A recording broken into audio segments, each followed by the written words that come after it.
Ei, meu nome é Igor e bem-vindos de volta ao meu canal do YouTube. E no vídeo de hoje, como vocês bem sabem, o titio aqui agora tem uma máquina. E por isso vamos abrir então uma série de vídeos no canal, uma série nova. Quem sabe? Provavelmente vai durar só 2 episódios e eu vou cansar. Mas brincadeira à parte, hoje eu vou ensinar um babado pra vocês, que é como colocar barbatana. No caso eu estou usando essa de plástico, mas vocês vão encontrar em outros materiais. Mas hoje nós vamos ensinar uma coisa um pouco mais baixa renda, querido. Então hoje eu vou ensinar vocês a colocar barbatana de 3 maneiras diferentes. Hoje ninguém vai fazer o mínimo e eu vou barbarizar aqui, hein, gente? Então roda a vinheta e vamos começar os ensinamentos, porque hoje eu tô dando uma de professor.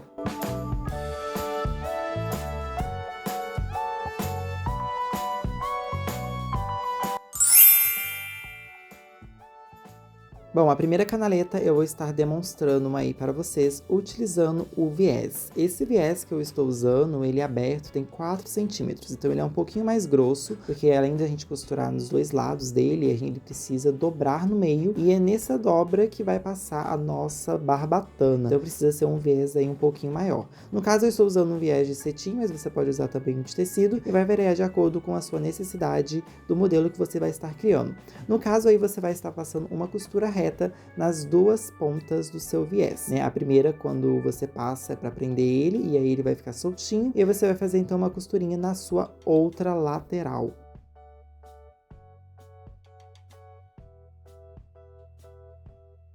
Após prender os 2 lados do viés, ele vai ficar exatamente assim. Esse é bem simples de se fazer, o avesso ele fica desse jeito. E aí o cetim, né, o viés fica para fora no molde, ok? Então eu vou estar aí colocando a barbatana, no caso estou utilizando a de plástico. E é muito importante você arredondar, é até legal você passar um pouquinho no fogo também, né, para não ficar com grunhinhos, né, não machucar nem a peça, nem a pessoa que estiver usando. E aí vem o pulo do gato. Quando você olha assim no viés, você vai ver que tem 2 passagens para a canaleta. Nós vamos colocar na segunda passagem, que é para quando você passar a mão do lado de fora da peça, não ficar tão rígido, entendeu? Vai ficar rígido no corpo, que é o que a gente quer, mas do lado de fora vai ficar um pouco mais delicado. E aí a barbatana, né, de plástico, ela costuma ficar um pouco enrugada, então a gente vai assentar ela lá no ferro bem quente para dar uma moldada aí neste plástico. E aí ela vai ficar assim, bem bonitinha, né? O avesso é esse, o direito é o que fica com o viés, e aí fica babado, né? Essa segunda canaleta, ela já vai ser feita na união, numa costura de união no molde. Então, você vai colocar aí uma margem de costura de 1,5 cm. Nós vamos fazer, então, aí uma costurinha reta na minha demonstração.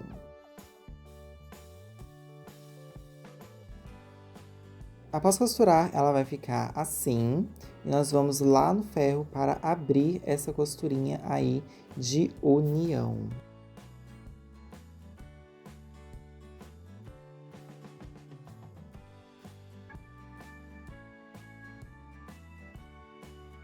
E após abrir bem a costura, nós vamos fazer uma costura lá no ferro. A partir deste centro, nós vamos sair para cada uma das laterais a distância do comprimento da barbatana. Então, aproximadamente 0,7 centímetros para cada lado, você vai costurar e ela vai ficar exatamente assim.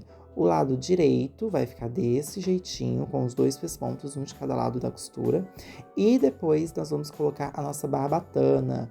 Este método aí é para termos uma canaleta dupla, que é muito usado em roupas de drag, por exemplo, que precisa de bastante estrutura e forma no corpo.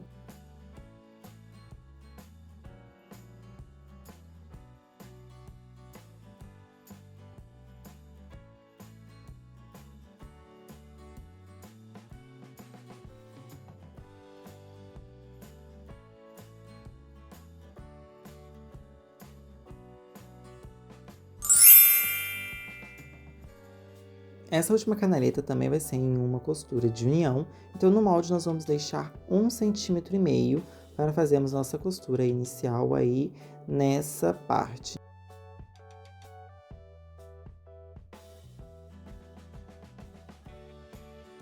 Após costurar o tecidinho, ele vai ficar assim.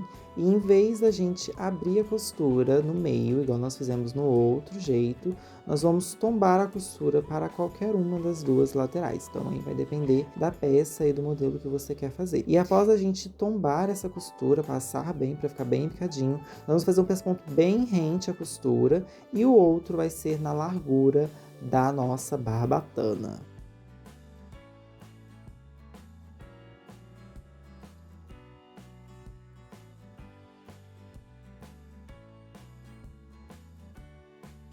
Após costurar, ela vai ficar assim, mais um método que precisa ser feito em peças com forro. Essa, na verdade, é a mais simples também, é muito usada, principalmente quando vai ser colocado barbatana apenas no forro, né? A parte de fora da peça não vai ter barbatana, apenas no forrinho. E aí, você passa a sua barbatana e também para vincar, né? E para ficar bem assentadinha, nós vamos colocar ela lá na temperatura quentinha do nosso ferro.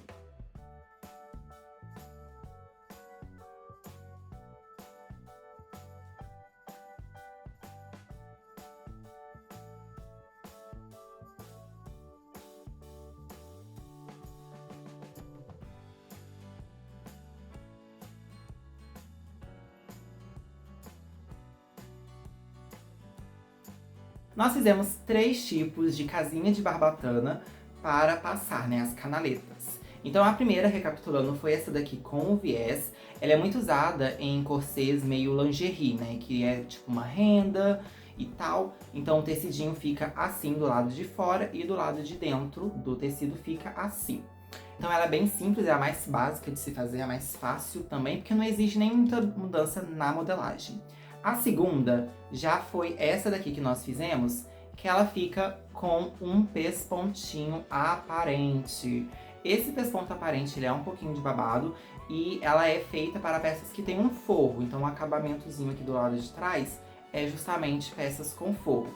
E ela é usada mais para dar uma leve estruturação, nada muito pesado. Geralmente vestidos de festa usam essa daqui. E agora, para deixar uma coisa bem armada, bem estruturada, bem pesada mesmo, para acinturar bem o corpo, geralmente nós vamos colocar então a barbatana dupla. Então nessa costurinha aqui que nós fizemos, que colocamos as duas barbatanas, né? Ela tem uma barbatana do lado direito e uma do lado esquerdo da costura. Do lado de fora ela fica assim, e do lado de dentro ela fica assim também com peças forradas. E aí, ela é muito usada em roupas de performances, né? Porque exige aí uma maior estruturação do corpo para ficar bonita. Roupas de Miss, às vezes, também aparecem essa daqui, para esculpir bem o corpo. Espero que vocês tenham gostado de aprender a como criar canaletas para passar a sua barbatanazinha, né? Para você fazer muitos corsezinhos por aí, querida. Não se esqueça de deixar o seu like, de se inscrever no canal e também de deixar um comentário bafônico, porque vocês sabem que o tio gosta. Me siga em todas as redes sociais, é Igor Alves em cada uma delas. E é isso, um beijo e tchau!